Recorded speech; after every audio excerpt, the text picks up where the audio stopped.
Hey, my name is Fernando Martinez, driver of the Ep.24, and you're listening to the Rodcast. What's going on, everybody? Project Rodder here, and welcome to the Rodcast, the Monster Truck Fanatic podcast, which is your ultimate destination for all things monster trucks. Whether you're a diehard Monster Jam fan, a passionate follower of the sport, or just an avid player of the Monster Truck or Monster Jam related video games, I did that backwards. This is the podcast for you. Once again, I'm your host, Project Rodder, and welcome to episode 24 of the Rodcast. And this one will be a very short one. I say that every time, and they've all been relatively short here as of late, but my schedule has been just all over the place. And I know I haven't been doing much monster truck talk aside from Showdown updates and everything. Nothing too crazy, nothing, not results from shows and whatnot. Again, as I mentioned, I believe in my past episode, or maybe in one of my mini updates on Discord, my focus has been going mainly to, the Showdown League and other projects going on that the Rodcast has kind of been on the back burner for a little bit. I do want to change that eventually and get more guests on and everything, so no guarantees, but I am planning on hopefully having a guest for next week's show. We'll have to wait and see as long as our schedules align, and I haven't even asked them or approached them about it yet, but I'm going to try and then hopefully get more guests from then on out. But one thing, when it comes to the Rodcast, everything is in one take. It's not multiple takes, just like most of my other my commentaries and all that stuff. When I do have a guest, there tends to be a lot more editing involved, because sometimes there's some things that just need to be cut because it's irrelevant, or there's like gaps between the delay of me finishing my question and the guest answering the question. There's kind of an awkward gap there just because of the delay with our audio, so I try to get some of those out. I try to get some of the breathing out as best as I can, so it takes a lot of time, especially whenever it's like an hour-long episode.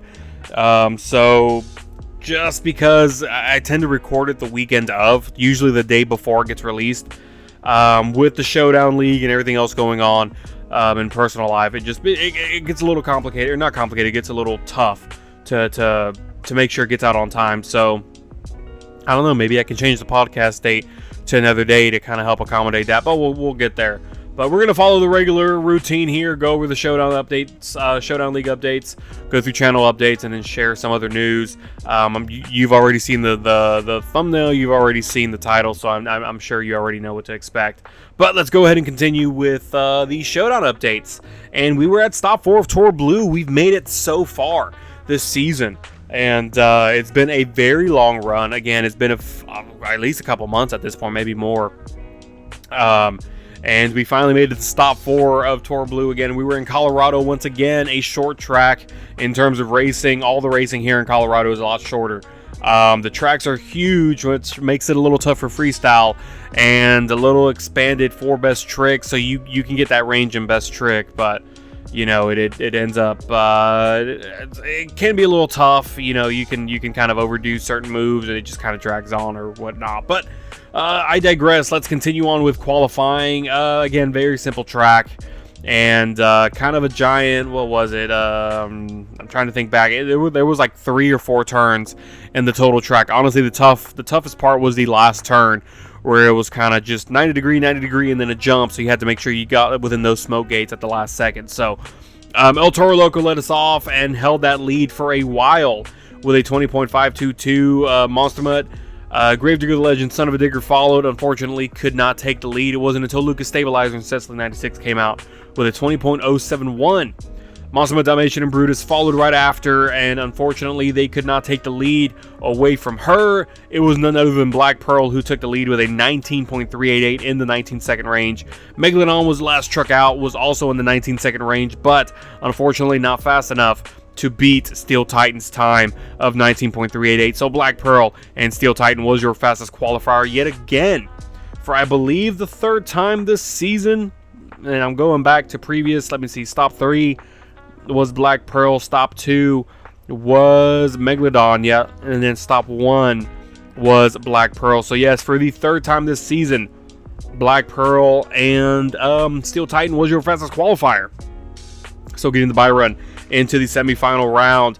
And when it came to racing, it was a pretty good one. We only had 1 penalty in racing, so again, it was an easy track, but it was just that slight little hiccup in the jump before the finish that tripped up one of our drivers. But in round 1, we had Brutus getting the bye run because, again, higher education was no longer in this competition. So Brutus getting the bye run, getting a feel for the track, and getting automatically placed into round 2 to race El Toro Loco. Son of a Digger and Gravedigger the Legend went head-to-head, where Son of a Digger came out on top, and then we had the Battle of the Mutts for the last race of round 1. It was Monster Mutt Dalmatian against Monster Mutt, where Dalmatian came out on top to go to round 2. Round 2 was El Toro Loco against Brutus, where Brutus came out on top with a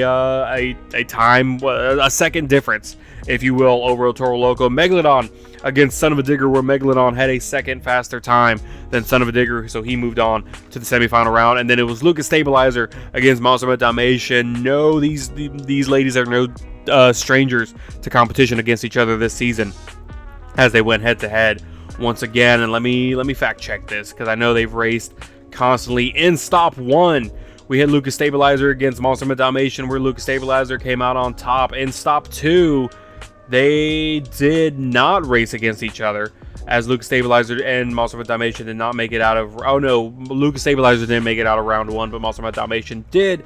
In stop 3, we had Lucas Stabilizer not racing Monster Mutt Dalmatian. Okay, so they've raced once. I thought they raced more in the past, but I guess not. So this was their second matchup, and as I mentioned before, and I'm horrible at this point. Lucas Stabilizer, what did I say? Was it stop 2 or stop 3? Stop. Oh my goodness. Stop 2 or stop 3? Where are you at? This is stop 3. That's Dalmatian. One take, ladies and gentlemen, one take, and my fact checking is horrible. So Lucas Stabilizer came out on top in their only matchup. Where here, their second matchup, Monster Mutt Dalmatian would have come out on top, but April Summers did receive a 3-second penalty on that last jump. So Lucas Stabilizer took the win and is 2-0 over Monster Mutt Dalmatian. So Lucas Stabilizer moving on to the semifinal round, where we had Black Pearl against Brutus, which Black Pearl was lightning fast, a 2-second time difference between himself and Brutus, so he moved on to the final round for the 4th time this season. Megalodon against Lucas Stabilizer, where Megalodon was half a second faster than Lucas Stabilizer, so it was Megalodon and Black Pearl once again in the final racing round, where Black Pearl and Steel Titan came out on top, getting his 3rd racing win this season. So Megalodon snapped his racing streak in stop 3, but Black Pearl gained it right back here in stop 4, getting his 3rd racing win of the season. Moving on to Best Trick. This was, and again, just a reminder, there was a lot of controversy with the judges, a lot of controversy, and what's the proper word to use here? I don't want to say ill feelings, but a lot of people were upset with the judging. They didn't like it. It was kind of all over the place. I honestly didn't agree with it most of the time. I just, at that point, that was their duty. They were the judges. I only stepped in. Honestly, I hardly ever stepped in. I just went off of whatever the judges said for the most part. So we decided, going forward, stop 4 and 5 for Tor Blue and Tor Violet was going to be judged by myself. I'm using a totally different tactic when it comes to scoring these runs. Freestyle is my own homemade scoring system, which I've used in the Rigs of Rods series way back when I first started YouTube forever ago, which all those videos have been privated because they are extremely cringe. But I used a scoring system there. It worked pretty well. I used that scoring system in Steel Titans, which worked very well as well. It wasn't until, I believe, season 3 that we used judges in Steel Titans, and it was a little rocky when judges were involved. So we're going back to my system that I created, and I believe it's pretty fair. It's pretty accurate for the most part. Best Trick was a tough one really to do at this point. I was looking at each attempt separately. Each attempt, you can score up to 10 points. Each attempt up to 5 points each one. So that kind of ruled out if you come out and do a spectacular first attempt, an amazing first attempt, guess what? You only get 5 points. And if your second attempt tanks and you get 2 points, well, now you get a 7-point something. So something, something to look forward to in the future. And I don't know. I didn't really get much feedback with these scores at all. I mean, I did have one upset person. I won't say names. I'm not calling anybody out, but I did have one upset person, only because of a call that I made, which I don't know. I'll let you guys be the judge, and we can discuss that as I go forward, or as I go through this list, on whether or not that should be lenient or it should be penalized or whatever it may be. But scoring was a little low for best trick. I'm going to go ahead and go down the board of everybody. So El Toro Loco was the first one out. Unfortunately, wasn't anything too spectacular. Again, I'm going for, skill and actual, just you're not spamming something. You're actually like really attempting it. And it was just like a huge, I believe it was like I wouldn't even say a sky wheelie. He went straight up, landed on his roof, then went into some crazy sidewalls into a save. And I think it was a very short bicycle. So a 5.012 for El Toro Loco. So he held the lead until Monster Mutt came out. Kind of did the same thing. 6.006, and then Gravedigger the Legend and Firefly came out, honestly, with an amazing attempt. It was a popper into a nose wheelie, up and over an obstacle, then comboed it with a reverse bicycle, which was amazing, but a little short-lived.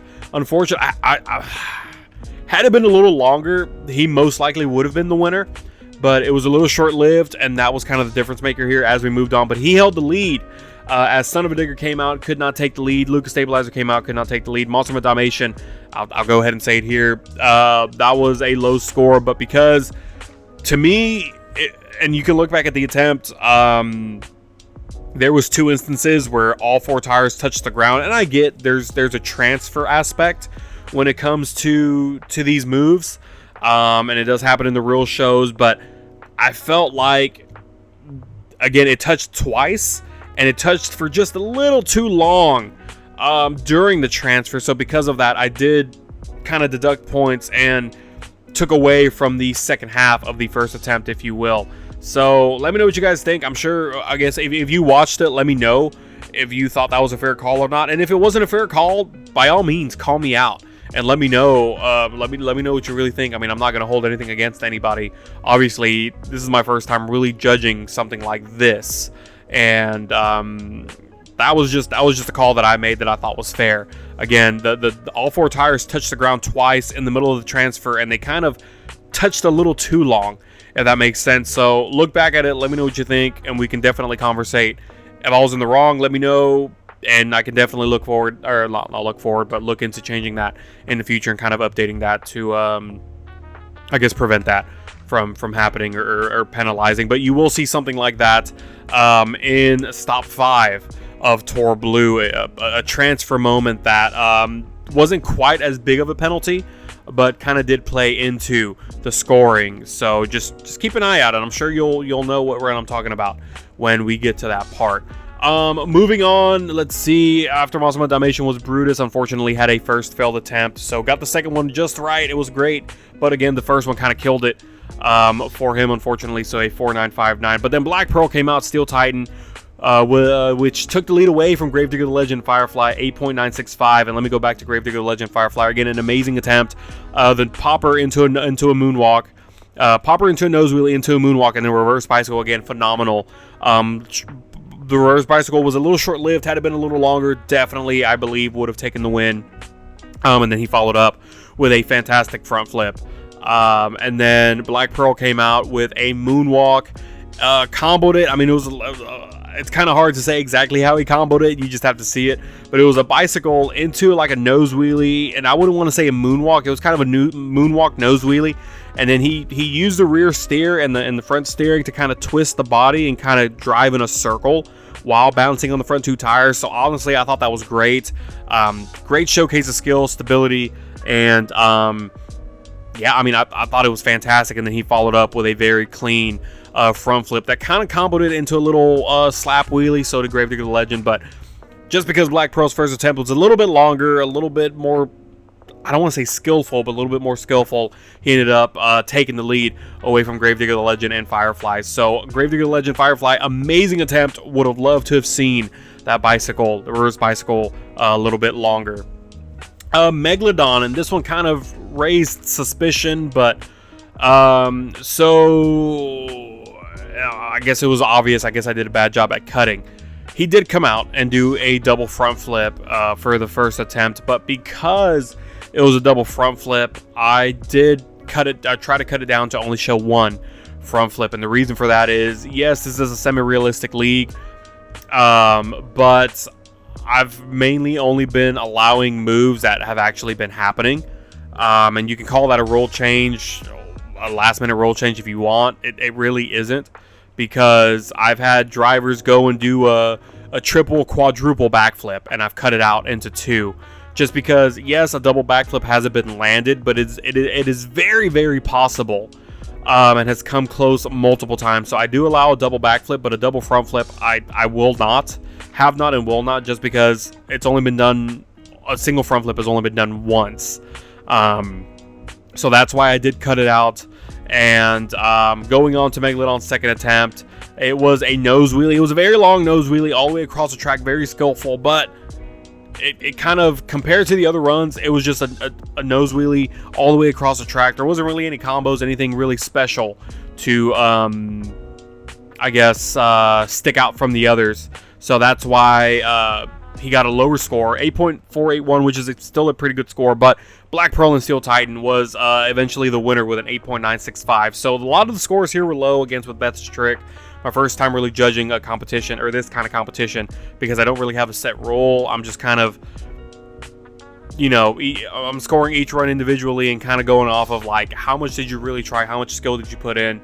And, like, I've mentioned this when it comes to the World Finals rules, is if you do a backflip for Best Trick, I don't know, it's a backflip. It doesn't really take a lot compared to, like, one of these combos that's a bicycle into a moonwalk and all this stuff. So I wouldn't expect too high of a score from a backflip, but a front flip could score a lot higher, just because it's a front flip. It's a lot harder to perform.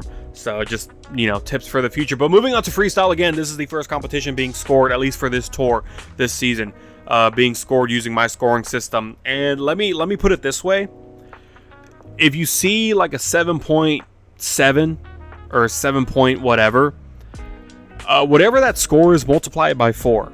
And that'll kind of give you, so if you're like, oh man, that run only got a 7.7, well, do 7.7, and I'm going to pull out my calculator now, 7.7 times 4, that's a 30.8, which isn't a bad score when the max score is 45. So put that into account. So if you see a very good run where you're like, oh my god, that was a great run, and it only scored an 8.4, that's a 42. So it's not going to work all the way through, because if you get like a 9, a 9 times 4, hold on, how did I do this? Oh yes, sorry, 8.4 times 4, 8.4 times 4 is 33.6, which is still a great score. I don't know what I did before to get a 42. What did I do to get a 42? Oh, I did times 5, that's why. So like, let me see, a great run, Brutus, was an 8.7. It was a fantastic run. That would be a 34.8 out of 45.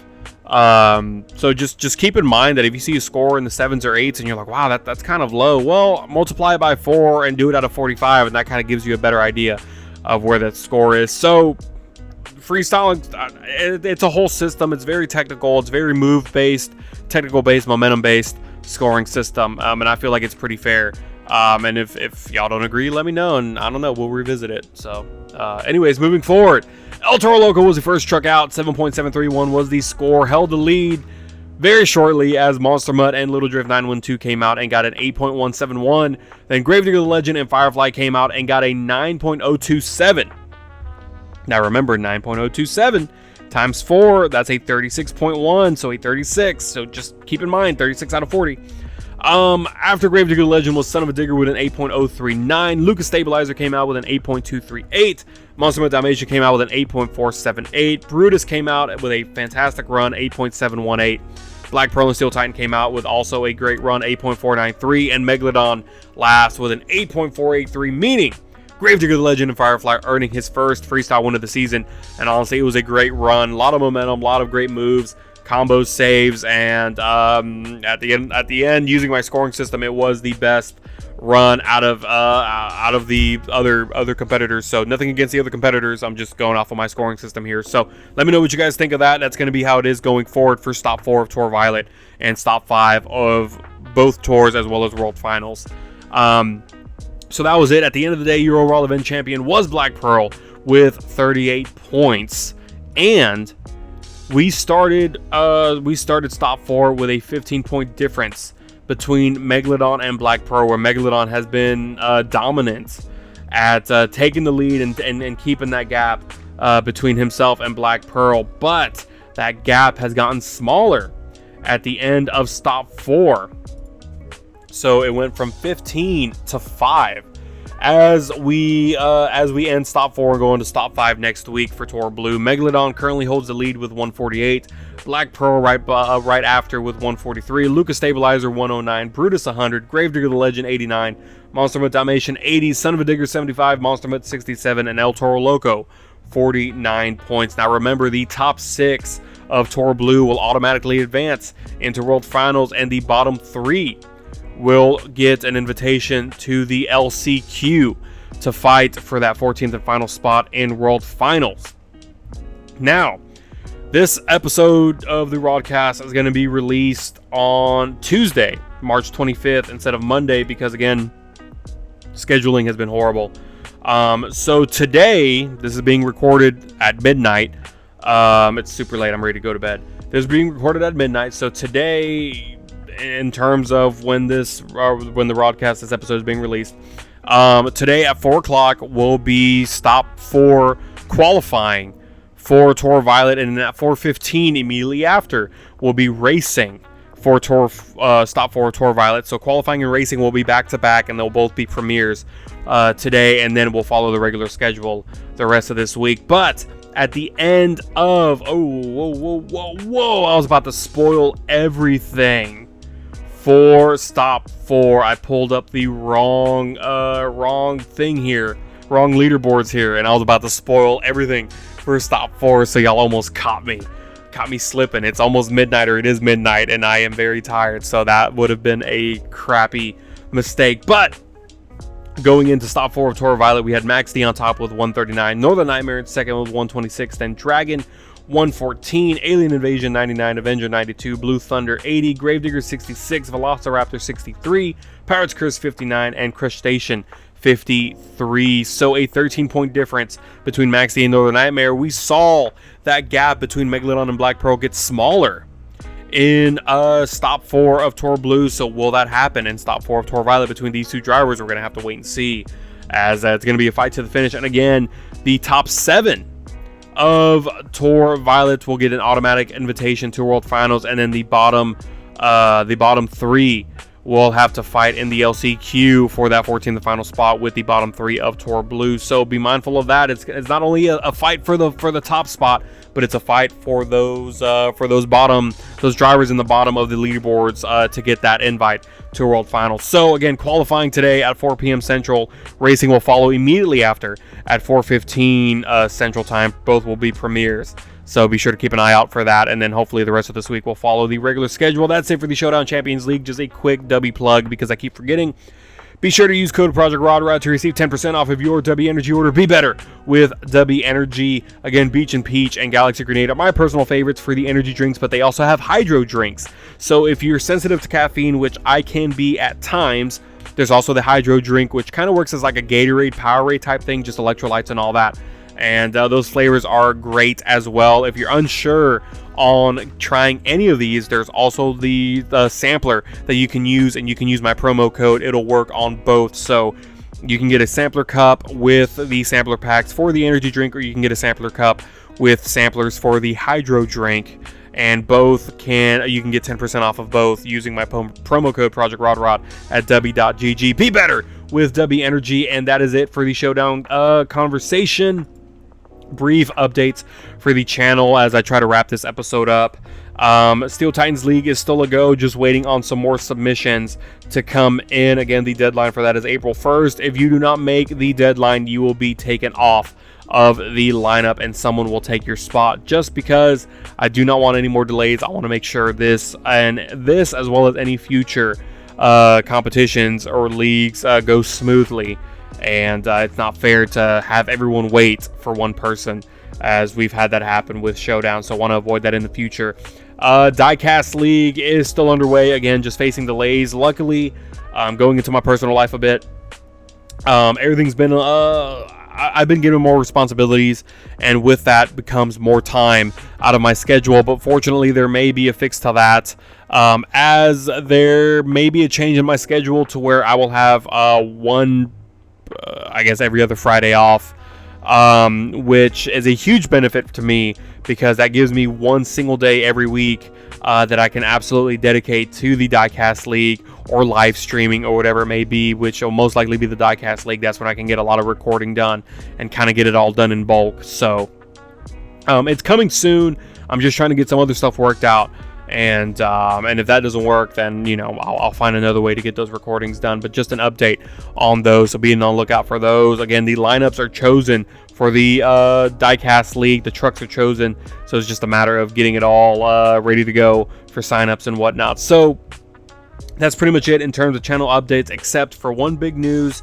And again, it's kind of up in the air. Kind of, I guess I want to know your guys' feedback, but I also kind of just want to do this regardless.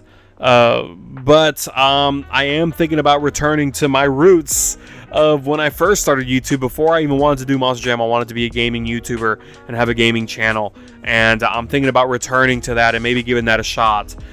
So the new logo is on the thumbnail. I also shared it on Discord, which I'm surprised that Daniel hasn't noticed it yet because he loves my variation of logos that I release every now and then. And he hasn't said anything yet, so maybe he's not paying too much attention to what's going on. So I'm calling you out, Daniel. Where have you been? You haven't said anything about that logo. But the logo is on the thumbnail and it is on the Discord. And just Project Rod Gaming, kind of the same, just changing the colors a bit for the differentiation. So if I do go through with this, I will do a second channel, somewhat of a sister channel, or if you will, or an associating channel. I don't know what the proper term is, for gaming. And my main focus as of now would be like Minecraft, because I love Minecraft. I can get lost for hours and hours and hours on Minecraft. And I'm not too familiar with the new updates, but it would be a learning experience, as well as just something kind of fun. And maybe I've talked about maybe doing a server for the Discord where everybody can join. I did mention that forever ago, maybe like a year ago. And maybe we can revisit that in the future. But Minecraft for sure. Other games, like I love Sonic the Hedgehog, I love Mario games, stuff like that. Pokemon, I love Pokemon. And then like Spyro the Dragon, I love Spyro the Dragon. So just off games like that I can stream, or just kind of make, like, you know, playthroughs or that kind of funny moment type things. I don't know, just something different, something to kind of turn my brain off every now and then away from this channel and these series, to kind of do something different, another form to entertain you guys and really anybody else who would love to join the family, if you will. So be an eye out on that. Let me know what you guys think, and if there's anything you'd like to see with that channel. If it does come into fruition, who knows? We'll have to wait and see what happens. But that's it. That's all I got for channel news and everything. This episode ended up being longer than I wanted to be, but that's probably good. So moving on to the comment question of the day, I'm going to take it from Daniel, which he says, or he asks, what is the saddest thing that has happened to you, Diecast? I'm guessing your Diecast and real life monster truck wise, if you're willing to say that. And I kind of asked for clarification, and really, like, what's the saddest thing? The main thing was, or the point of the question was, what was the saddest thing that's happened to a Diecast truck? And honestly, one thing that always sticks out to me, that always sticks out to my memory, is I had a Batman monster truck and a Black Stallion monster truck diecast, Hot Wheels diecast, when I was a kid. And I forget to mention that I used to love Black Stallion. That was like one of my absolute favorite monster trucks. But those two, like, I had those, I took those everywhere. Those were my absolute favorite. Well, one day I was out, I believe I was playing in the dirt. Was it dirt or mud? I think it was in the mud. Yes, I was playing in the mud outside in my yard, and you know, making the track and whatnot. Well, there was a specific little area in the mud that kind of sunk. So I was like, oh, I'm gonna sink these trucks in to make it look like they got stuck, and they're gonna power out or whatever. You know, I was a kid. I had an amazing imagination, and God, those were the days. Take me back a day where, you know, I could be in my backyard as a kid with all my Hot Wheels monster trucks, with dirt hills and crushed cars that mimic the exact track that I just saw the day prior at a Monster Jam show here in Houston, and I just played the whole show in my head. And man, those were the days. Oh man, those were the days. I love it. If I can go back, man, I would. But anyways, I digress. So I was pushing these trucks in the mud, and Batman, I was pushing as hard as I could, as hard as my little young rod self could. And I pushed so hard that the axle completely broke off. And not just the axle, like the whole bottom half of the truck. So it's not like the axle broke off and I can glue it together. No, the whole like bottom end of the truck just completely snapped off. And that was RIP to my Batman truck. And luckily Black Stallion survived, and I think I still have that Black Stallion truck. But what I did, and I regret this because I still, obviously that was my childhood home. It's long gone. I haven't lived there for years.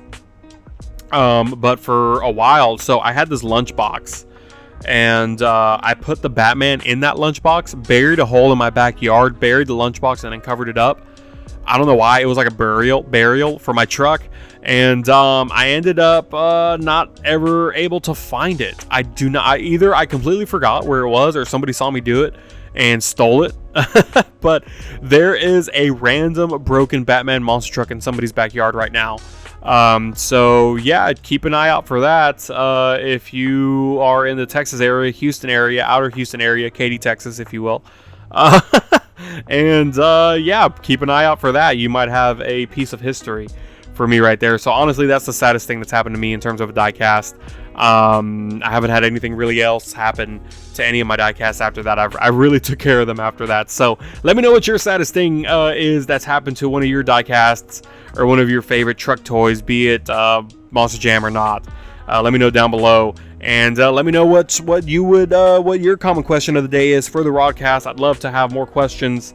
Definitely one for next week. And again, as I wrap up this episode, I do look forward to having a Rodcast guest next week. Hopefully, I know a lot of you have been asking for it, and I have a specific person in mind that I want to ask, and I'm sure they will be more than happy to join. It's just a matter of our schedules lining up. So that's it. That's all I have for today. Again, today qualifying at 4 p.m. Central Time, racing at 4:15 p.m. Central Time, and then Best Trick and Freestyle should follow the rest of the schedule, and we can continue on the right course for the rest of this season. So again, huge thank you to everybody. I'm sorry for all the delays. It's been a wild ride, but we're here, we're live, we're making it through, and I just appreciate every single one of you for being there and supporting me. And it meant a lot that a lot of you were upset and disappointed that everything wasn't going to follow schedule. So it just means a lot, and it makes me happy that I'm doing this stuff. So looking forward to the future. Let me know what your opinions are on everything